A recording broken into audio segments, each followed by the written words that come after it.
Lamine Yamal বার্সেলোনার বিস্ময় বালক। এই তরুণ ফুটবল তারকা 18 বছর বয়স হওয়ার আগেই স্পেন সহ বিশ্বের অনেক ফুটবল প্রেমীর আশা ভরসার কেন্দ্রবিন্দু হয়ে উঠেছেন, যাকে অনেকে বলছেন নতুন মেসি। কিন্তু মাত্র শৈশব শেষ করে প্রাপ্তবয়স্ক হবার পরই তিনি হঠাৎ শিরোনামে এলেন অন্য কারণে। গর্বের জায়গায় এলো লজ্জা আর বিতর্ক।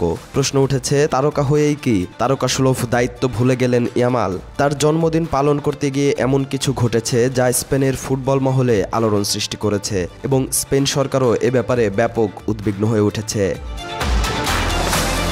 18 বছর পূর্ণ হওয়ার দিনে ইয়ামাল আয়োজন করেছিলেন একটি বড় জন্মদিন পার্টি, কিন্তু পার্টির আড়ালে এমন কিছু ঘটেছিল যা সবাইকে অবাক করেছে। সেখানে নাকি ছিলেন নীল সিনেমার তারকারা। এসব ভিডিও ছবি ভাইরাল হওয়ার পরই শুরু হয় আলোড়ন। অনেকে বলছেন পার্টির পরিবেশ ছিল অশ্লীল, বেপরোয়া এবং নীতির সীমা অতিক্রম করা। এই ঘটনায় শুধু ইয়ামাল নয়, তার ব্যবস্থাপক, বার্সেলোনা ক্লাব এবং পরিবারের উপরেও সমালোচনা এসেছে। অনেকেই প্রশ্ন করছেন, এত ছোট বয়সে এমন পার্টি কেন করা হলো এবং কে এটি নিয়ন্ত্রণ করছিল? স্পেন সরকারের তরফে উদ্বেগ প্রকাশ করা হয়েছে। কিছু সাংসদ বলেছেন, সেলিব্রিটিদের আচরণ থেকে তরুণরা শিখে থাকে, তাই ইয়ামালের এমন আচরণ সমাজে ভুল বার্তা প্রেরণ করছে।